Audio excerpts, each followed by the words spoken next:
Guys, आज का हमारा टॉपिक है बेरियन रेजोनेंस। तो बेरियन रेजोनेंस में क्या होता है, हम इसके लिए जो जेपी की वैल्यू होती है वो 3/2 पॉजिटिव होती है। जे जो होता है इसमें टोटल स्पिन रहता है जिसकी वैल्यू है 3/2 और पेरिटी रहती है इसमें प्लस। तो इस टाइप के जो हमारे पास पार्टिकल होते हैं वो क्या होते हैं, बेरियन रेजोनेंस होते हैं। अब बेरियन रेजोनेंस में कौन कौन से एलिमेंट्री पार्टिकल आते हैं, डेल की एक यहाँ पे मल्टीप्लिकेशन नंबर कितना है 4 है, del negative, del zero, del positive, del double positive. और उसके बाद सिग्मा, यहाँ पे ये स्टार लगा हुआ होता है इसमें स्टेरिस, ये सब इसकी पहचान है। और यहाँ पे क्या रहता है, जाई रहता है, जाई जीरो, जाई नेगेटिव एंड ओमेगा नेगेटिव। तो ये पार्टिकल है इसमें। अब गाइस इनकी क्या करते हैं, हम प्रॉपर्टीज जो है उनकी वैल्यू निकाल के देखते हैं क्या क्या होगी, जिसमें आई हो गया, I3 हो गया, बेरियन नंबर हो गया, स्ट्रेंजेस नंबर हो गया, हाइपरचार्ज हो गया। तो सबसे पहले बात करते हैं हम IZ, और ये IZ होता है, I3 भी लिख देते हैं बहुत सी जगहों पर, और I हो गया। IZ क्या रहता है, Z component of iso spin, और I क्या रहता है, आइसो स्पिन। तो 1 बाय 1 हम इन्हें सोल्व करते हैं। आइसो स्पिन निकालने के लिए हमारे पास फॉर्मूला रहता है m-1/2। सो गाइस ये तो फॉर्मूला है, ठीक है। अब यहाँ पे m की वैल्यू क्या होगी, अगर मैं इसके लिए निकालता हूँ, ये कितने नंबर का सेट है, यहाँ पे 4 आ रहे हैं। तो 4 इसमें क्या है, 4 क्या हो जाएगा, इसका मल्टीप्लीकेशन नंबर हो जाएगा। यानी कि m की जगह पे मैं क्या रखूंगा 4 -1/2, यानी कि इतना ये 3/2।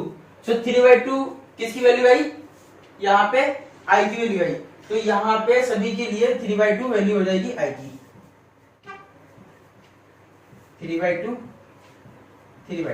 अब बात करते हैं इसके जेड कंपोनेंट की। तो जेड कंपोनेंट कितना हो जाएगा, 3/2, 1/2, देन -1/2 एंड देन -3/2।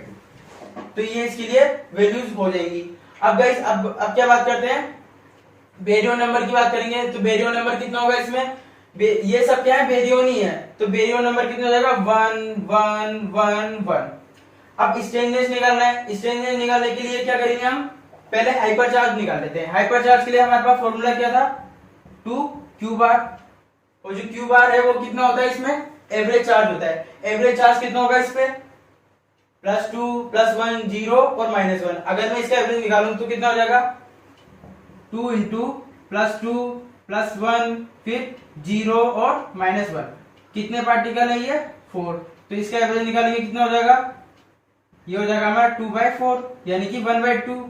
2 × 1/2 कितना हो जाएगा, 1 हो गया। तो इस पर हाइपरचार्ज की वैल्यू कितनी आई है, 1। हाइपरचार्ज आ गया इसमें 1। अब हमें निकालना है क्या, S निकालना है। S के लिए फॉर्मूला क्या रहता था, S होगा हमारा y - b। तो S की वैल्यू जो रहती है, हमारे फॉर्मूला होता है y - b रहता है। अब यहां से हम क्या करेंगे, S की वैल्यू निकालेंगे। कैसे निकालेंगे, सिंपली y में से b को सब्ट्रैक्ट कर देना है। सो y की वैल्यू कितनी है, 1, यहाँ और b की वैल्यू कितनी है, 1। सो इसमें से क्या है, सब्ट्रैक्ट कर दो इसे, y में से b को, 0 आ जाएगा। यहाँ पे फिर से सब्ट्रैक्ट करेंगे, 0, फिर ये 0 और ये 0। सो इस तरीके से हमने जो भी हमारे डेल थे उसके लिए हमने सारी प्रॉपर्टी देख ली।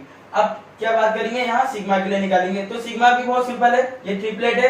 ट्रिपलेट के लिए क्या होगा, m की वैल्यू 3 हो जाएगी। तो पहले से रब कर देता हूं, फिर से निकालते हैं 1 बाय 1। m की वैल्यू कितनी हो जाएगी, 3 हो जाएगी। तो 3 -1/2 यानी कि कितना आएगा, 2/2। कितनी होगी वैल्यू, 1। सो इसकी वैल्यू आई यहाँ पे आइसो स्पिन की 1 1 1। अब इसका जेड कंपोनेंट हो जाएगा कितना, 1 0 -1। और बेरियन नंबर तो 1 ही रहेगा क्योंकि ये सब बेरियन है। अब बात रही हाइपरचार्ज की। तो हाइपरचार्ज कितना रहेगा इसमें एवरेज चार्ज कितना होगा, 0। तो हाइपरचार्ज कितना हो जाएगा, 0। तो हाइपरचार्ज हो गया 0। अब S की वैल्यू कितनी रहेगी, S होता है कितना, y - b। तो y में से b को सब्ट्रैक्ट कर दो, आएगा कितना, -1 -1 और -1। क्यों, 0 में से 1 को माइनस करेंगे कितना आएगा, -1 -1। अब बात करते हैं क्या, अब हमें देखना है जाई। तो जाई क्या है, डबलेट है। तो डबलेट के लिए m की वैल्यू कितनी है, 2 हो गई। तो यानी कि 2 - 1/2। सो कितना हो जाएगा, ये 1/2। तो 1/2 यहां रख देते हैं, 1/2 और ये भी 1/2। अब बात रही किसकी, इसके जेड कंपोनेंट की। तो माइनस वाले के लिए तो आ जाएगी -1/2 और 0 वाले के लिए +1/2। तो ये हो गई किसकी, इसका जेड कंपोनेंट हो गया आइसो स्पिन का। अब देखते हैं क्या बेरियो नंबर तो 1 ही रहेगा तीनों पार्टिकल के लिए, क्योंकि क्या है ये बेरियोन्स ही है। अब देखते हैं पहले हाइपर चार्ज कितना होगा, इसमें कितना चार्ज है, एवरेज चार्ज कितना होगा 0 और -1 का, -1/2 एवरेज चार्ज हो जाएगा। तो हाइपर चार्ज कितना हो जाएगा 2, एवरेज चार्ज कितना है -1/2।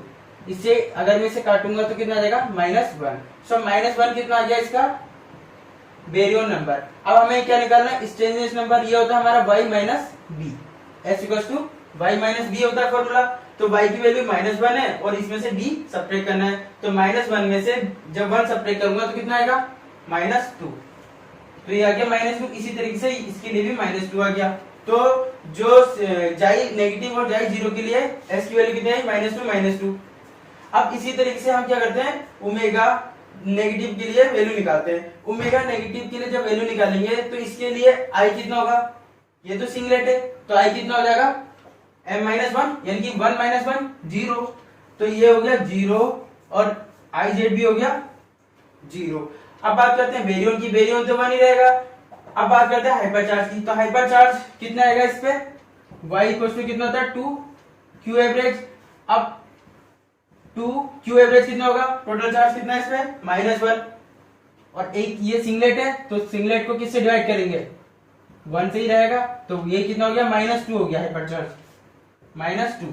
अब क्या करना है हमें, s की वैल्यू निकालनी है स्ट्रेनजेस की। स्ट्रेनजेस किससे निकलेगा y - b। तो y कितना है -2, b इसमें से माइनस कर देंगे, कितना आ जाएगा -3। सो -3 आ गई किसकी वैल्यू, स्ट्रेनजेस नंबर की। सो गाइस इतनी प्रॉपर्टी तो हमने देख ली। अब हमें देखना है वो है बेरियन डीकपलेट। तो बेरियन डीकपलेट को क्या होता है, ये अरेंजमेंट है, ये जितने भी हमारे पार्टिकल है, ये 4 ये सेट हो गए, 3 ये सेट हो गए और ये 3 ये सेट हो गए, ये 2 का डबलेट और ये ओमेगा। तो इनको क्या है अरेंजमेंट करना है हमें, और इनका जो अरेंजमेंट होता है वो कहलाता है बेरियन डीकपलेट। तो इसका अरेंजमेंट किस तरीके से होता है उसे सीखते हैं। क्या करना है, सेम हमें जैसे हमने बेरियन ऑक्टेट देखा था, मेसोन ऑक्टेट देखा था, उसी तरीके से इसका भी स्ट्रक्चर बनता है, बस थोड़ा सा डिफरेंट है। इसमें क्या डिफरेंस आता है उसे देखते हैं। यहाँ पे y आ जाएगा, यहाँ पे y नेगेटिव आ जाएगा, और ये -x एक्सिस हो गया और ये x एक्सिस हो गया। और सेम जैसे कि वहां पे y की वैल्यू कितनी थी, यहाँ पे s+1, यहाँ पे भी s+1 ही रहेगी। और यहाँ पे जो ये जो x होता है वो क्या होता है iz होता है, यानी कि z कंपोनेंट ऑफ आइसोस्पिन रहता है। ओके गाइस, ये क्या होता है z कंपोनेंट ऑफ आइसोस्पिन। और यहाँ पे क्या रहेगा, जो s है वो क्या कर रहा है, स्ट्रेनजेस नंबर को रिप्रेजेंट कर रहा है। अब क्या करेंगे, हम इसका स्ट्रक्चर यहाँ पे पहले ड्रॉ करते हैं। तो किस तरीके से ड्रॉ होता है ये, यहाँ ध्यान दीजिएगा।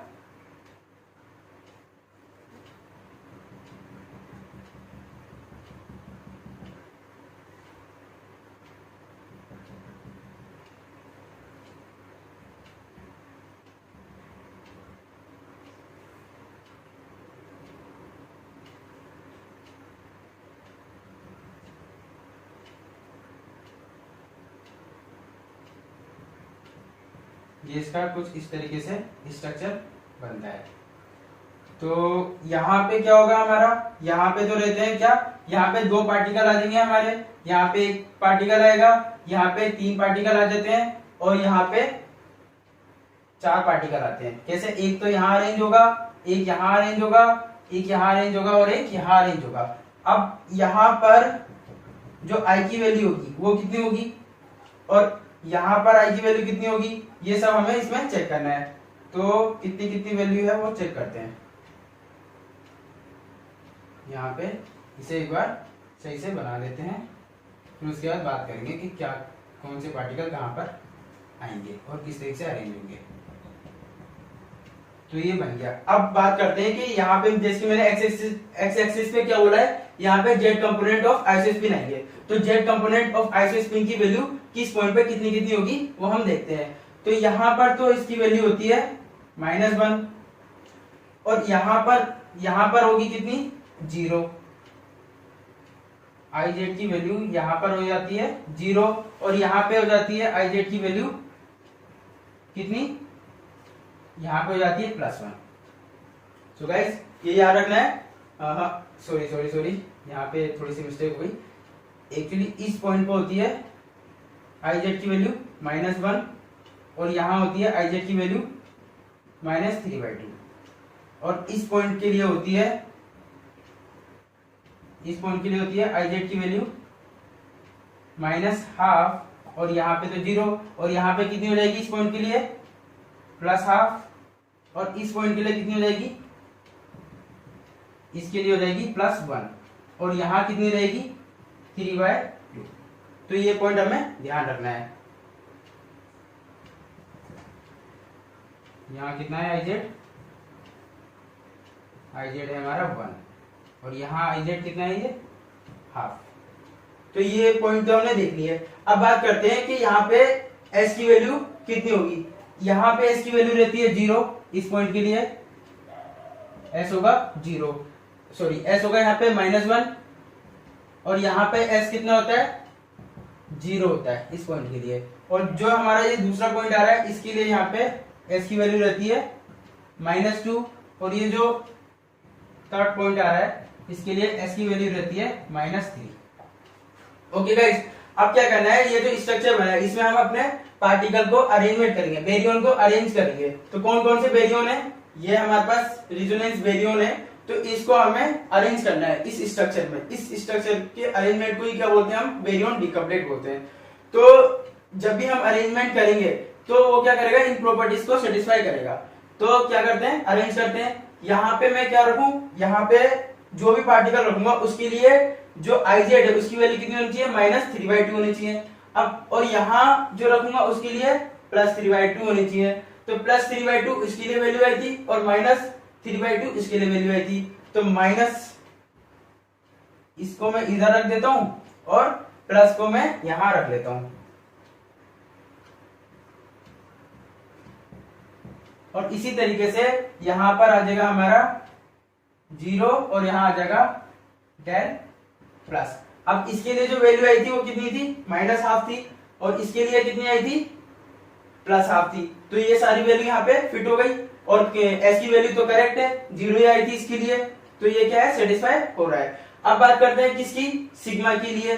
सिग्मा कहां पे कौन से पुट हो जाएंगे, सिग्मा के लिए जो नेगेटिव है, सिग्मा नेगेटिव है, इसके लिए आई जेड की वैल्यू -1 थी। तो सिग्मा नेगेटिव यहाँ पे पुट हो जाएगा और यहाँ पर सिग्मा 0 और इसी तरीके से यहाँ पे सिग्मा पॉजिटिव यहाँ पे प्लेस कर सकते हैं। तो ये इसका अरेंजमेंट यहाँ तक का ठीक हो गया। और s की वैल्यू यहाँ पे -1 होती है, इसके लिए -1 रख दी। अब देखते हैं क्या, अब हमें पुट करना है क्या, इसमें क्या प्लेस करना है, जाई। तो जाई नेगेटिव और जाई 0। जाई नेगेटिव के लिए जो आई जेड की वैल्यू होती है वो रहती है -12। तो -12 के लिए मैं इसे यहाँ प्लेस कर सकता हूं जाई नेगेटिव को। और जो जाई पॉजिटिव जाई 0 है उसे मैं कहां प्लेस कर सकता हूं, यहां पर, यहां पे प्लेस कर दे। सॉरी ये 0 है तो इसके लिए जो आई जेड की वैल्यू रहती है वो +12 रहती है, वो यहां पुट कर दिया। और जो हमारा ओमेगा नेगेटिव है इसके लिए आई की वैल्यू कितनी रहती है, इसके लिए आई की वैल्यू कितनी रहेगी, 0। इसको मैं यहाँ पे प्लेस कर सकता हूं। और इसके लिए s की वैल्यू कितनी रहती है, -3। तो -3 है इस पॉइंट पे, तो इसलिए मैंने इसे यहाँ पुट कर दिया। और जो जाई थे उसके लिए कितनी थी s की वैल्यू, -2। तो इसे मैंने यहाँ पुट कर दिया। तो गाइस इसके स्ट्रक्चर पे ध्यान दीजिएगा कि स्ट्रक्चर इसका कुछ इस तरीके का बनना है। एक बार इसे अगर मैं डार्क कर दूं तो इस तरीके का कुछ स्ट्रक्चर बनना है। ये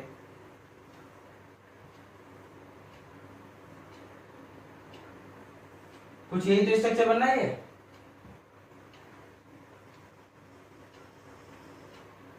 और इसमें कहां कहां पार्टिकल है, इस पॉइंट पे है और इस पॉइंट पे है। तो इसमें क्या है, 10 जो पार्टिकल है उन्हें अरेंज कर दिया गया है इतने बीच में। और इसी स्ट्रक्चर, इसी अरेंजमेंट को क्या बोला गया है, बेरियम डिकपलेट बोला गया है। तो यहाँ पे इन पार्टिकल को हमें याद रखना है, इन पार्टिकल को याद क्या रखना है, यहाँ पे हम प्रॉपर्टी देखेंगे तो उसके अकॉर्डिंग हम इन्हें अरेंज कर सकते हैं। तो यहाँ से हमें आई जेड की वैल्यू और s की वैल्यू इससे पता लग पाती है। और यहाँ पे अगर हम चार्ज को देखें तो यहाँ पे ये चार्ज को भी फॉलो कर रहा है, जैसे इस लाइन पे देखेंगे तो -1 -1 चार्ज है इस सब पे।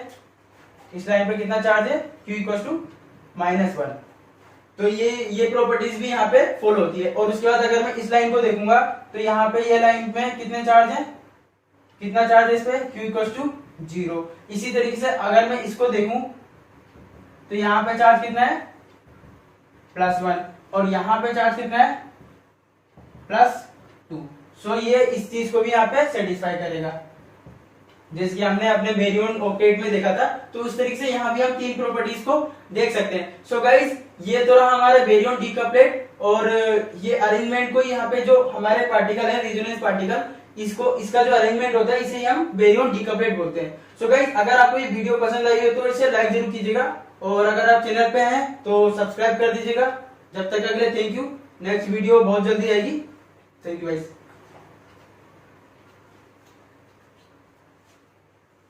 छोटे ध्यान होते हैं।